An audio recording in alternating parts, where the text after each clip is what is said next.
some stuff down here. Well, good evening, Cedar Falls. Welcome to our regular council meeting for Monday, April 3rd, 2023. We are starting a little bit late tonight due to a very active discussion on the city budget during our committee meetings, and we're grateful for the patience you've shown us to start the meeting now. So with that, I'll now call the meeting to order with a roll call from Madam Clerk. Schultz. Here. DeBoer. Here. Cruz. Here. Harding. Here. Ganfield. Here. Sires. Here. Dunn. Here. All members are present, Mr. Mayor. Thank you, Madam Clerk. And if you could please join me, if willing and able, for the Pledge of Allegiance.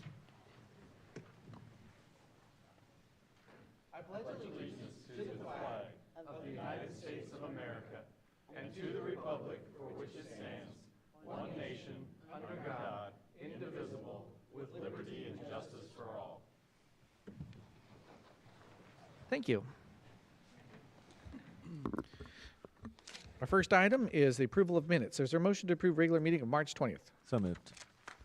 Second. Moved and seconded. Any discussion, changes? Any from the public? The motion and seconded. All in favor say aye. Aye. Opposed? That does pass. And Madam Clerk, do we have any agenda revisions tonight? I have no agenda revisions, Mr. Mayor.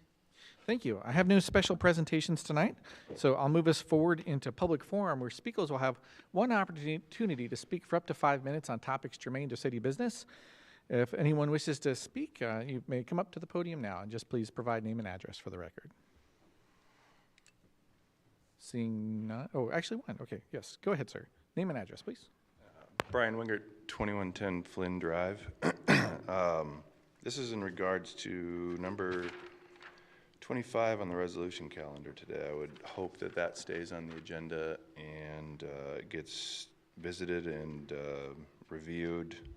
Councilmember Cruz had talked about some concerns with the current valuation of your industrial park land, and I've had a proposal in the works for 3, depending on what site you want to talk about, maybe 6 months for a storage facility. And I have good news for you guys trying to set your budget. I'm willing to give you guys anywhere between $160,000 and $180,000 for that land, and it just seems a little more difficult than it should to me to try to give this money to the city that usually is given to a developer.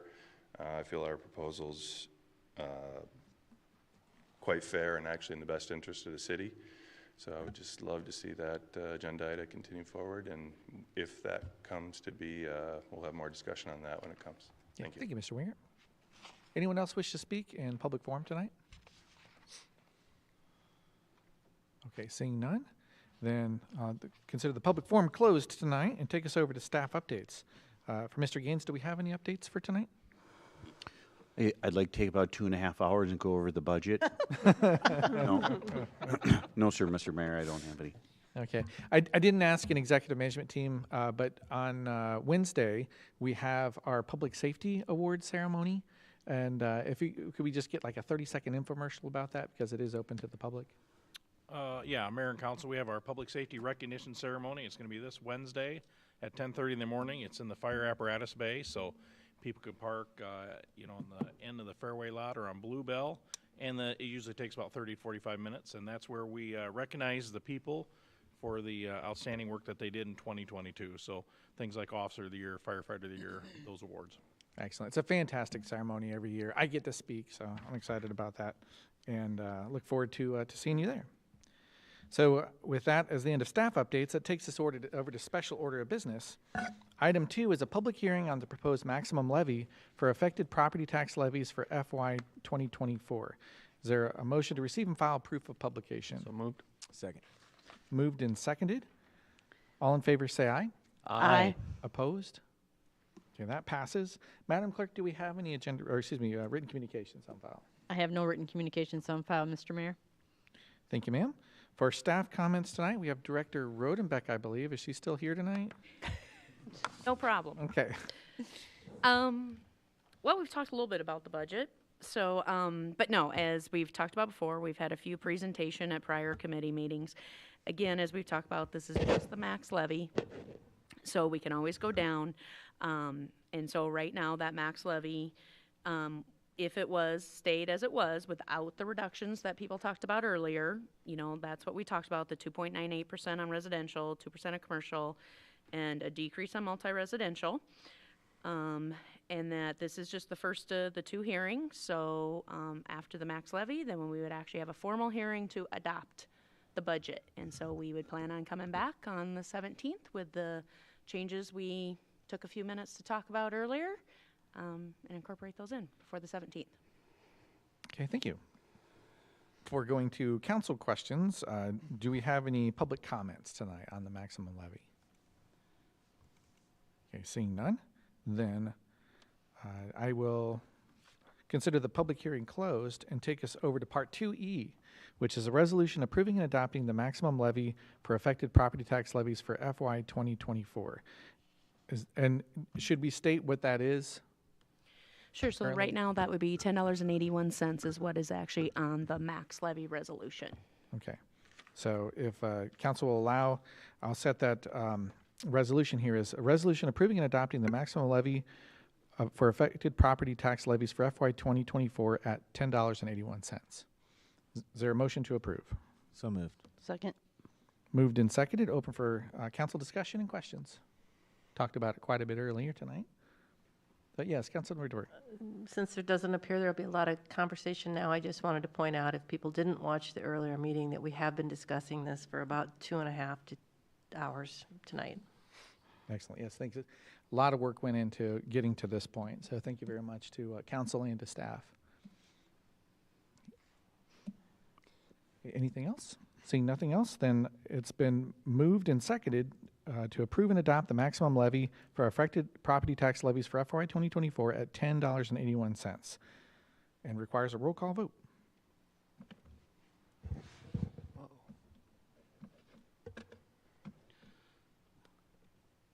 Had some issues Jackie. with voting in the last meeting. Mine came up as the presentation. I don't Mine have the too. voting Oh, page. you just have to go to the tab at the top that says Unicode. I was afraid you Oh. Just kidding. And then hit refresh. Stand easy, council. Now you can vote. And then hit, oh, did it, you have to submit it, or did it? Did it? Oh, put submit vote. 6 voting aye and 1 voting nay, Mr. Mayor. Thank you, Madam Clerk. So that does pass and takes us over to item 3, which is a public hearing on proposed amendments to Chapter 26 zoning of the Code of Ordinances relative to conditional use for adaptive reuse of defunct institutional buildings. Is there a motion to receive and file proof of publication? So moved. Second. Moved and seconded. All in favor say aye. Aye. Opposed? Okay, that does pass as well. And Madam Clerk, do we have any written communications filed for this? I have no written communications on file, Mr. Mayor. Thank you, ma'am. For staff comments, we have Mr. Chris Seavey from the Planning Services area. So the floor is yours, sir. Thank you. Good evening, Mayor Green and council members. We received a request to add salon to the list of uses eligible for consideration for adaptive reuse of institutional buildings, such as churches or schools. It should be noted that the applicant on this case owns a church building on 2nd and Walnut. This proposal would be an amendment to the zoning code provision which was adopted by council in 2021.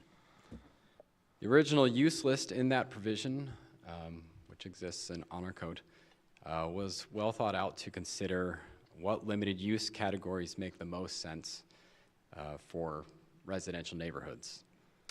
I should note that these uses are not allowed as of right, but all requests for conditional uses require neighborhood notice and formal consideration and approval by the Board of Adjustment.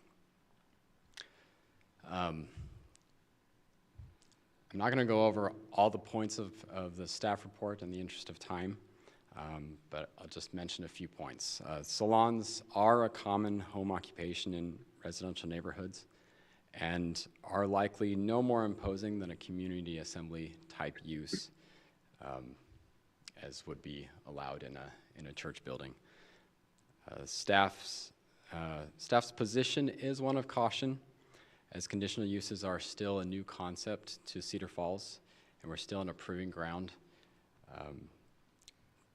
stage of that code, as no conditional use cases for repurposing of institutional buildings have gone before the Board of Adjustment as of yet. However, due to the similar impact and nature of business to other uses already listed, and the general benefits to the community economically and environmentally of repurposing churches, the Planning and Zoning Commission, with a vote of 5-1, recommends approval of this expansion of eligible conditional uses, namely, to add personal service uses limited to salons, shoe repair, tailoring services, therapy-based services, and photographic studios. And that is the actual proposed language. With that, I am available for questions. Thank you, Mr. Seavey. Before going to council, we will ask the public if they have any questions or comments on the item.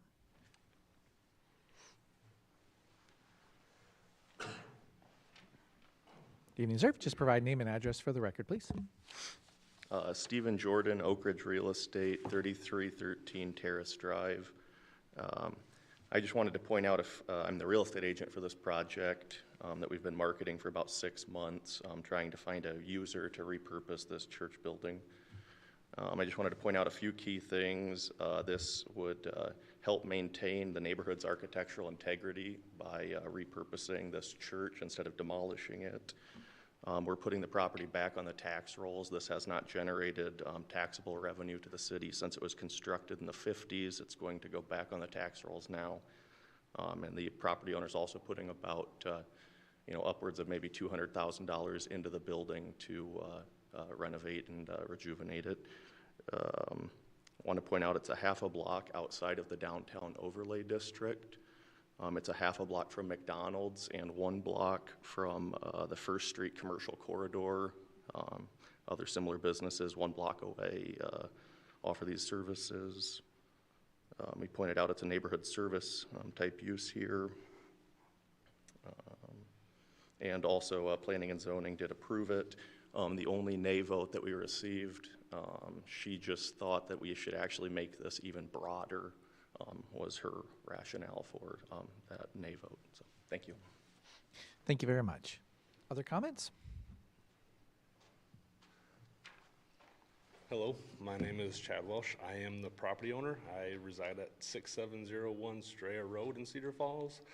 And just kind of reiterate on some of the stuff Stephen touched on is we had very good discussion with Planning and Zoning, and there was great feedback, and I think the opportunity to reuse properties in this area only benefits the city. So we're here to hopefully answer any questions that you may have. Thank you. Excellent, thank you. Any other public comments? Okay, seeing none, then I'll consider the public hearing closed and bring us over to part 3E, which is passing an ordinance amending Chapter 26 zoning of the Code of Ordinances relative to conditional use for adaptive reuse of defunct institutional buildings upon its first consideration. Is there a motion to approve? So moved. Second. Moved and seconded. Open for council discussion and questions if you have them. Mr. Either Mayor. to staff or to the owner. Yes, Mr. Cyrus. I was at the Planning and Zoning. It seems like a very good fit for industrial buildings. To move this one to a salon, has nice paved parking. Nobody really had any bad things to say about it on Planning and Zoning, and I think it's a great idea. That's all. This is specific to 209 Walnut, or is this all the way across? But we're just talking about 209. It is not specific to 209. This would apply across the city for any defunct institutional buildings across the city. Mr. Mayor, Yes, Councilor Dunn. did I hear you right? And when you said that everything would, though, I guess, would come back before, it's not just a guarantee, it has to come back for approval, these projects. Correct. Everything is considered. Each individual project is considered. Correct. Okay. Neighborhood notice would be sent to, within I think it's 300 feet, 200, 300 feet. And a public hearing would be held at the Board of Adjustment. Thank you. Yes, Councilor That was kind of my question, is could they have gone to the Board of Adjustment for approval on this project without changing the ordinance? Or was that not an option to go through Board of Approval? No, it was not an option because the use that they were intending on using the building for was not listed as a potential conditional use. Perhaps on different grounds they could have gone to the Board of Adjustment, but we, as staff, did not find a justification for that. And does that open the door for other retail uses in non-residential or in non-commercial areas to open the door to ask for the same thing? If they have a defunct institutional building, then yes. I would like to clarify, this would be a two-step process for this particular process of this property that the owner's speaking about. First, we have the text amendment to our zoning code that might allow this to happen. Then there's the individual application they would still have to make if this ordinance is adopted. They'd have to individually go to the Board of Adjustment requesting this conditional use for this particular property that we're here speaking about tonight. Other questions, comments? One question I got, Mr. Stevie, is for the use. I don't know if it's the case with this project, but I know that there are possibilities for like salon spas and alcohol sales at the spa. I don't know if that's the case here, but if something like that were to happen, or there were like an alcohol permit as well, and maybe that's a question for legal. Does this salon use open up the door for other kinds of things that are only tangentially related? Or do we cross that bridge when we get to it?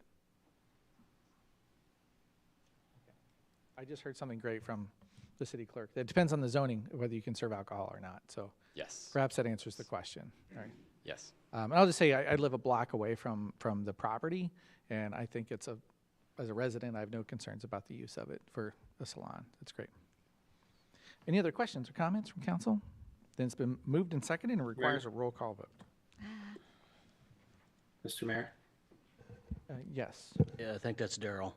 Yeah. Could you hear me? Just a moment, Daryl. Oh.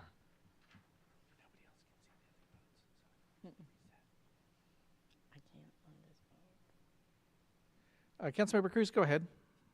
Okay. If I heard this correctly, we're changing the city code to reflect the ability to do this.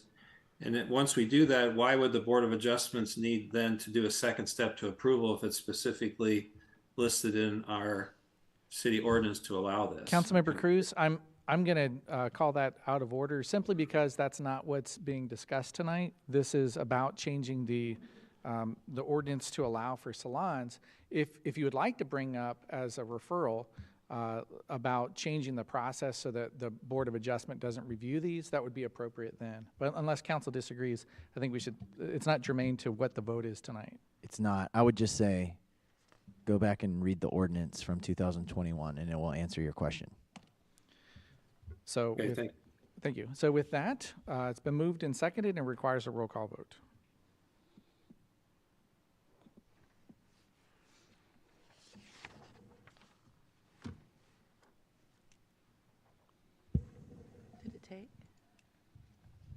All voting aye, Mr. Mayor.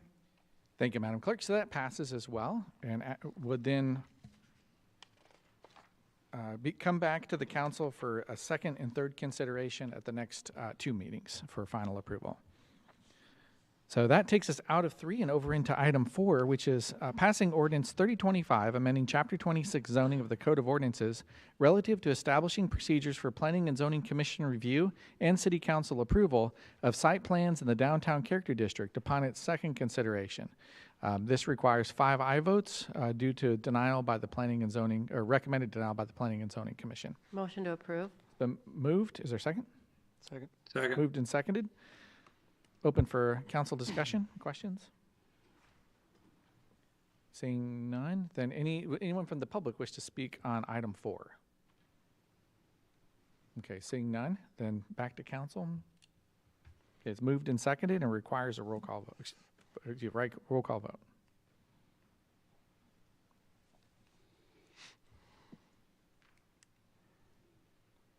5 voting aye, 2 voting nay, Mr. Mayor. Okay, thank you. So that does pass on the second reading and takes us over to item 5, to the consent calendar. These items will be acted upon by a voice vote on a single motion without separate discussion unless someone from the council or public requests that a specific item be considered separately. And we are more than happy to bring forward items. Does any council member request to pull an item from 5 to 10? 6C. 6C. Okay. So we'll consider only 6C then. And then any others from the consent calendar? Any from the public? Okay, so is there a motion to approve the items 5 through 10 with the exception of 6C? So moved. Second. Moved and seconded. All in favor say aye. Aye. Opposed? Okay, that passes and brings us over to item 6C, which is approving the proclamation recognizing May 2023 as Low Mo May. Is there a motion to approve? So move. Second. Moved and seconded. Open for discussion. Councilmember DeBrey. Well, I think that it was demonstrated last year that No Mo May was not a good thing for our community, and I don't think that we should be trying to promote an equivalent to it this year, even though this is slightly different. It mentioned the front yards. I just don't think it's good for our community. Okay, thank you. Mr. Mayor. Councilor Cyrus. I got so many calls on that. I promised the people I would never vote for anything that even came close to it. And this is kind of along those lines. That's all. Mr. Mayor, even if this wasn't in place, none of this is violation. I just want people to know, none of this, and for me to know, none of this is violating the code. Correct. That people can do as this talked about, carry on with life, and they're safe. Correct. Great. Correct. It's just promoting them to not do it. I think it's promoting the idea. Just a moment, please. Sorry. Councilor Harding? Well, I was just going to kind of echo Kelly's sentiments. I think it's great that we tried something, and I didn't get that many calls. I'm not going to lie. Got like 1 or 2. So I must have, I guess I live in the college area, so it's more understandable. But my point is that I think it's wonderful that we tried something. Obviously, there were some missteps that we're changing it. So we're trying to fix it. I think the importance is to promote awareness and be open-minded to changing and trying to do something. So I support that we've now made it low-mo, and we'll see how it goes. And like I said, everything's legal within the ordinances. So I think it's a good step for us. Councilor Schultz? So to kind of echo some of that, it's really just a proclamation saying, hey, no more different than the Administrative Professionals Day or the Fair Housing, that we want to be an active citizen in the world. And here's another idea to try to encourage the pollination. And if you want to do something that you want to do, that's fine, but it isn't the same as what we had last year, where I got plenty of calls too, where there was, neighbor against neighbor, and if we were to do it this year, I did some research on the particularly the professional lawn care people that had to come back after the May time period and do triple mowing and bagging and the increased expense and wear and tear on machinery. But simply a proclamation is, I'm fine with. Okay, thank you. Mr. And Mayor? I saw the same thing with the lawns that had problems. A lot of times it wasn't people that were participating in Mow No May. It was landlords that didn't know there was a No Mow May, and they just weren't mowing, and they wouldn't have mowed regardless until they got the city letter and were assessed for it. So it's impossible for us to easily distinguish between those different groups and to know that yards would have been compliance back at June 1st. And I was really sweating getting close to Sturgis Falls Festival and being mid-June, and some of the yards still hadn't been mowed, but the city had to provide notice over multiple days. So that's the primary reason why I wanted to scale it back, and why I'm recommending staying within the ordinances, but just to promote trying something a little different in your yards. Councilmember Cruz. Thank you. I guess I had complaints that came in, and it wasn't just landlords that were going beyond the June 1st date. So I guess I wouldn't categorize that. But the difference from last year to this year, for clarity for the public to understand, no mow, the grass could have gone over 8 inches, where this year the city ordinance of 8 inches will be the max allowed, correct? Correct. Okay, thank you. Mr. Mayor. Anything else? Yes, Yeah, Councilor Canfield. I think just to point out that you don't have to sit through a 2.5-hour meeting in our standing committee. The presentation from Mr. Eilers was right up front for those that wanted a little more educational piece on what this proclamation is discussing. But yeah, it's no change to ordinance. It's just proclamation of support for this ideology. So, yeah, thank you. Anything else? Okay, so it's moved and seconded to approve the proclamation recognizing May 2023 as Low Mow May. All in favor say aye. Aye. Opposed? Nay. Okay, so a show of hands for aye. 1, 2, 3. Aye. 4. And nay. 1, 2, 3. Okay, so that does pass on a 4-3 vote. And let's see, moving forward then, that takes us out of the consent calendar and into the resolution calendar, where these items will be acted upon by a roll call vote on a single motion without separate discussion unless someone from the council or the public requests that a specific item be considered separately. And item 11 is our kind of filler item, so all that really applies then is item 12 through 29. So does any council member request to pull an item from 12 to 29? Mr. Mayor. Mr. Mayor, Yes, number Councilmember 25. Sires. Oh, I've just got to pull number 25. 25. I have to recuse myself on that one. Okay, thank you very much. Mr. Mayor, So that's a recusal. And Councilmember Cruz. I would like to talk about number 25. Okay, that's already being pulled. Okay. All right, any other item? Mr. Mayor. Yes, Councilor Canfield? Points of clarity on 22 and 23. 22 and 23 to be pulled for discussion, okay?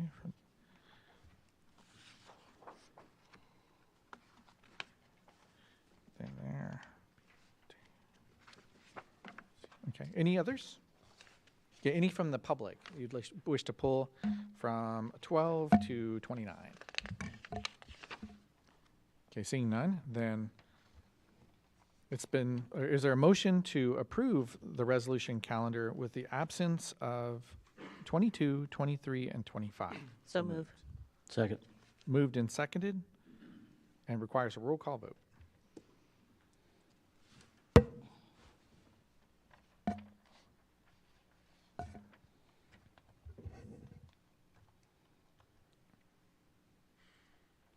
All voting aye, Mr. Mayor. Thank you, Madam Clerk. Bringing us over to item 22, that's a resolution approving the preliminary plat of Hidden Pines. Is there a motion to approve? So moved. Second. Moved and seconded, open for council discussion. So Councilmember Ganfield, you had a question or? Thank you, Mr. Mayor. I noticed there were a few residents at the Planning and Zoning that spoke out on this, and I just wanted to make sure I understood correctly. The sewer displacement here from this addition is going to be connecting to Waterloo. Is that correct, or are we going to be going south all the way down to the connection at Huntington? Yeah, the sewer will be in Cedar Falls, so it'll connect all the way south to Huntington. Okay, and stormwater is already being mitigated, and there's a forthcoming presentation that will account for all of that as well. The stormwater management areas in this subdivision will be in the subdivision. The overflow, it's only the overflow that might go through into Waterloo across the roads. Okay, gotcha. All right. Okay. Thank you. So for item 22 is a resolution approving the preliminary plat of Hidden Pines. Does anyone from the public wish to speak on the item as well? Okay, seeing none, then, oh yes, Mr. Manning. Name and address for the record, please. Thank you, Mr. Mayor, City Council. My name is Bob Manning I represent the Home Builders Association of the Cedar Valley. And we're very much in favor of this.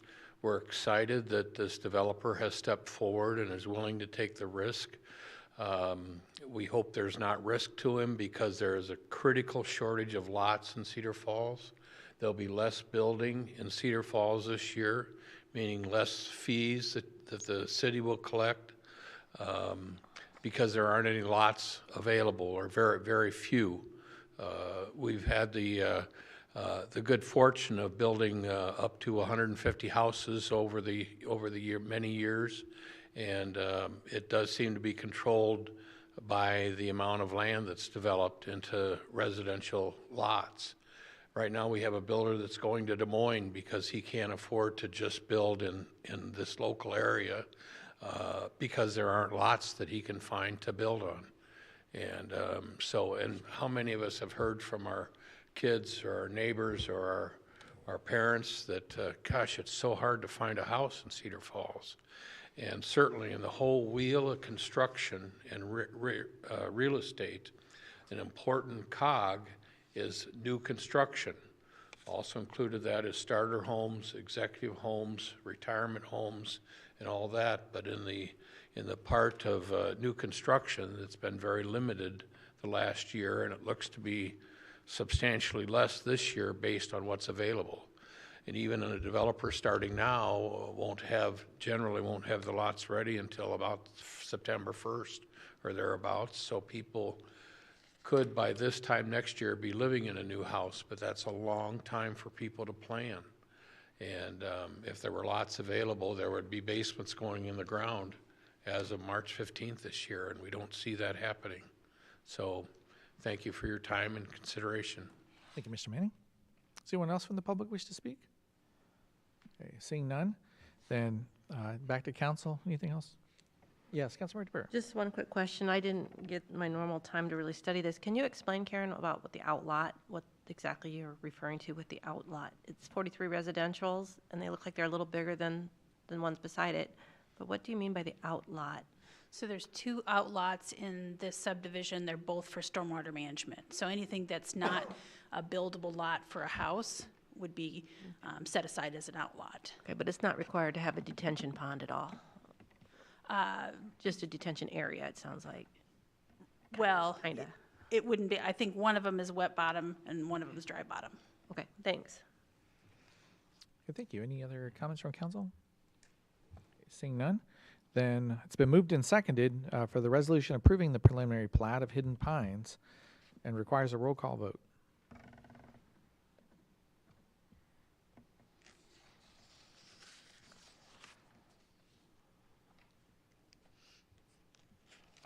All voting aye, Mr. Mayor. Thank you, Madam Clerk. And will be item 23, which is related. It's the resolution approving and accepting a public sanitary sewer easement in conjunction with the preliminary plat of Hidden Pines. Is there a motion to approve? So move. Second. Moved and seconded. Is there any need to discuss extra, or did that answer your question? The only question on this one was a little different, Mr. Mayor. Okay, go ahead. As far as that easement goes, that's a different property, and I apologize, I'm a little bit ignorant on this. If it was already in there, I didn't see it, but that's already been worked out, or this is just a preliminary platting, and there's still future agreements to come with that other LLC to the south? So this is an actual easement that the developer had to get on an adjacent property because the sewer is actually not on the platted area. It's on the adjacent property. So this is the actual easement approval? Yes. Thanks. Just want to make sure I had those clear. Thanks, Karen. Any other questions or comments from council? Any from the public?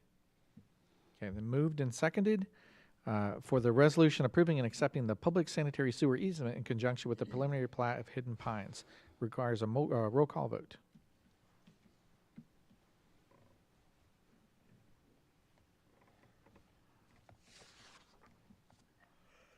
All voting aye, Mr. Mayor. Thank you, Madam Clerk. And then item 25, moving forward, is a resolution setting April 17th, 2023 as the date of public hearing to consider entering into proposed purchase, sale, and development agreement and to consider conveyance of certain city-owned real estate to CF Storage LLC. Is there a motion to approve? So moved. Moved and seconded. Open for council discussion. Councilmember Cruz, you had a comment or question on this? Yes. I had sent out a letter regarding some concerns.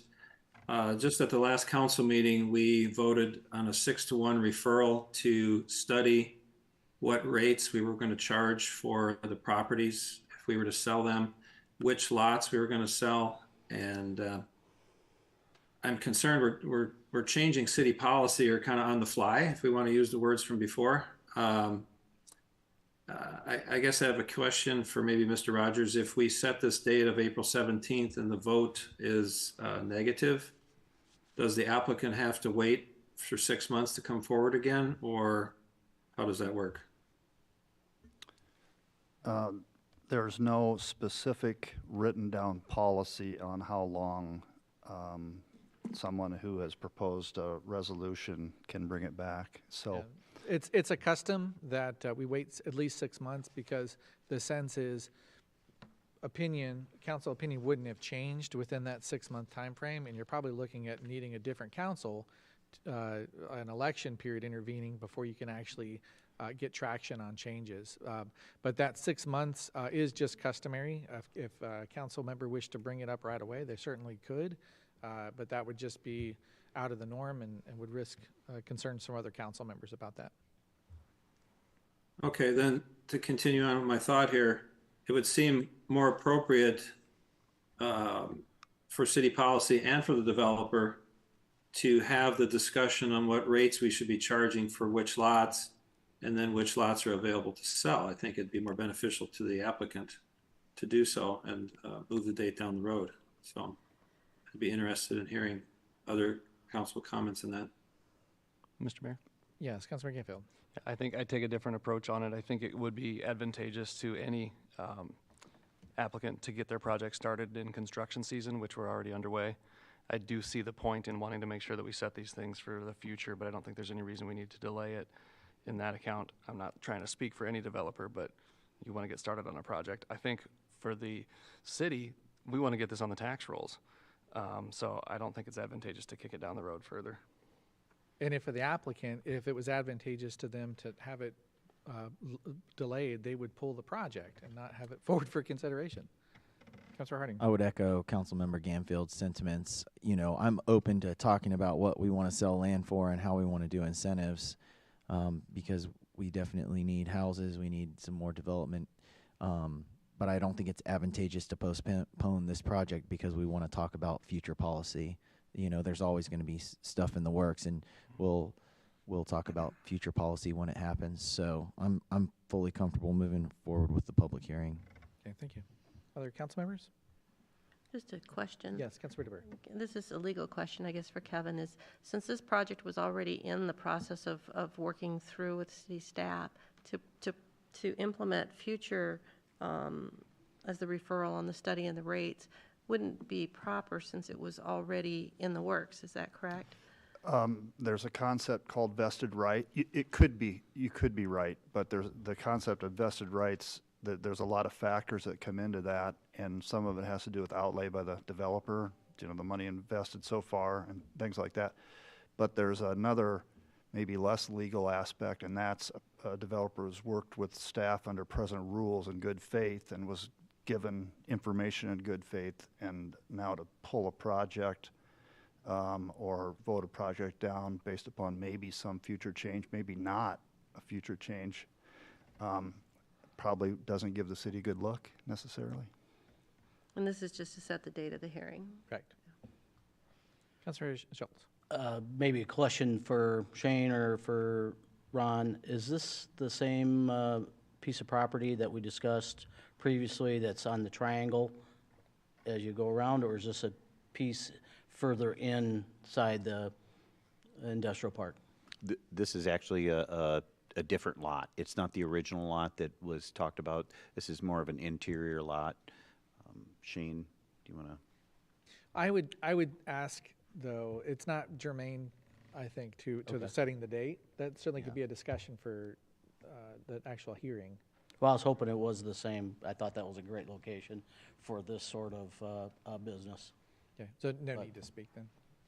All right, any other questions or comments for the setting of the date? Okay, seeing none, then it's been moved and seconded as a resolution setting April 17th, 2023 as date of public hearing to consider entering into a proposed purchase, sale, and development agreement and to consider conveyance of certain city-owned real estate to CF Storage LLC. Moved and seconded and requires a roll call vote.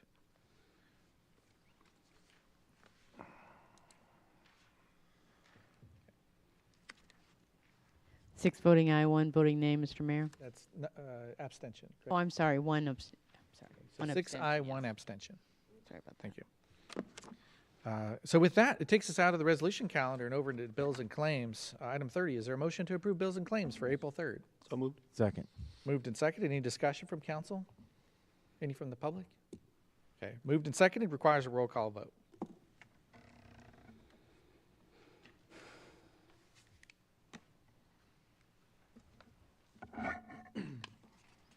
All voting aye, Mr. Mayor. Thank you. So that passes and takes us to council updates and announcements. Do we have any for tonight? Mr. Mayor? Yes, Councilmember Ganfield. I know this is one I'm coming up with on the fly, but I just wanted to make it known to the public that we as a council have a goal and an intention to support any members of the public or groups in the public that would want to put on a municipal display for the 4th of July fireworks. I just wanted to let people know we haven't heard a whole lot of action around that, and just to encourage folks that might be interested to come forward with a plan. We'd love to see that happen for our community. Thank you. Any others? We've seen none. Then any council referrals for tonight? Mr. Mayor? Yes, Councilmember Cruz. Go ahead, sir. Thank you. Along with the discussion of the no mow May and dealing with prairie grass and pollinators, I'd like to visit the city's policy to currently allow prairie grass plantings in the right-of-way from the sidewalk to the street. I think that's a bad policy. I've got numerous calls from some neighbors on a property that is an eyesore and so on. So I'd like to ask for a second on that to visit that policy. So it's a motion to refer to Community Development Committee, since it's a code item. So refer to Community Development Committee, the policy regarding prairie grass plantings in the right-of-way from street to sidewalk. Did I capture that? Right. Okay. Yes. So is there a second? Second. Moved and seconded.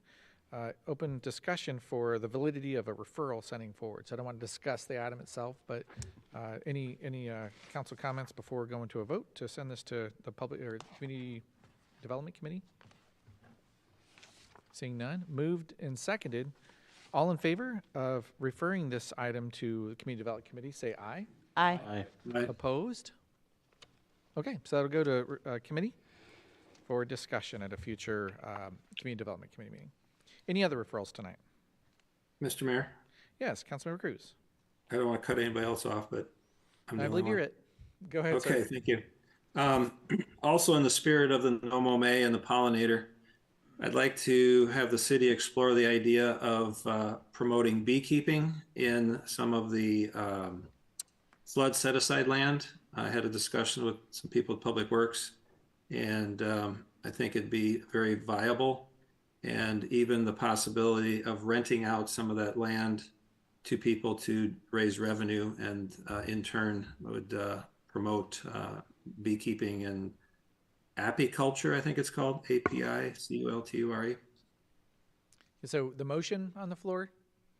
Would be to allow the city explore beekeeping areas in the community and possibly rent out some of our flood buyout land to raise revenue. Okay, so a general discussion on beekeeping on city property. Or the possibility of private lots if they're big enough, I guess. And or private lots.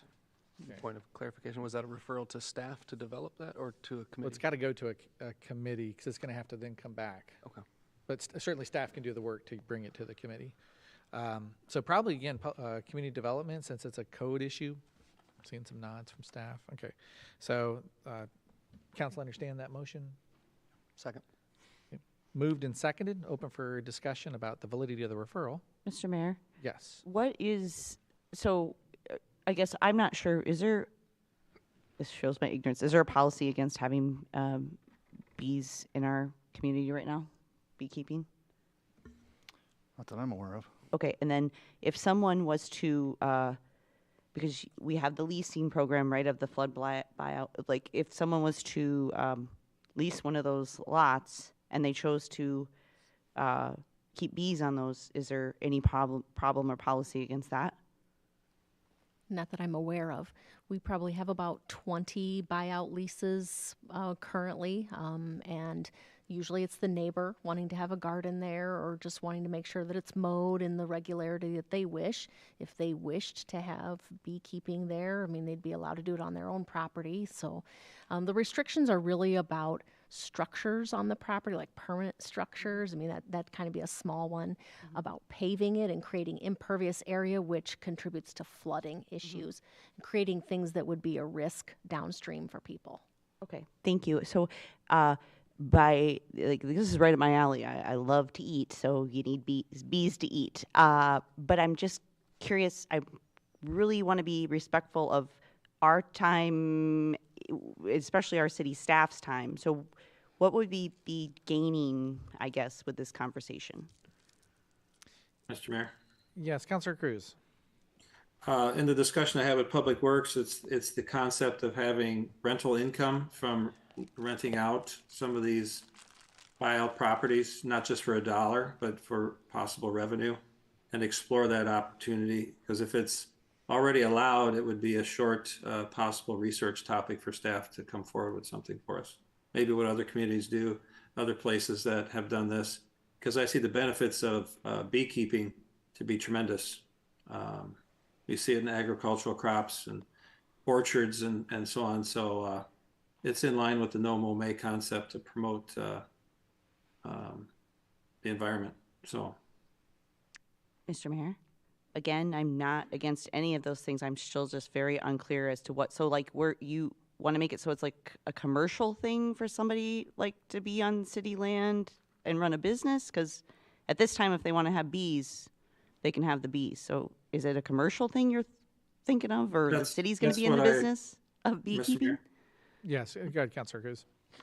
Yes, exactly. I mean, it's explore the options to see what's out there, what other communities do, what other beekeepers do across the country. I'm told there's some that make a good living off of that and have a good market for it. And what would the city formally do to promote this for the benefits of the environment and for revenue for the city?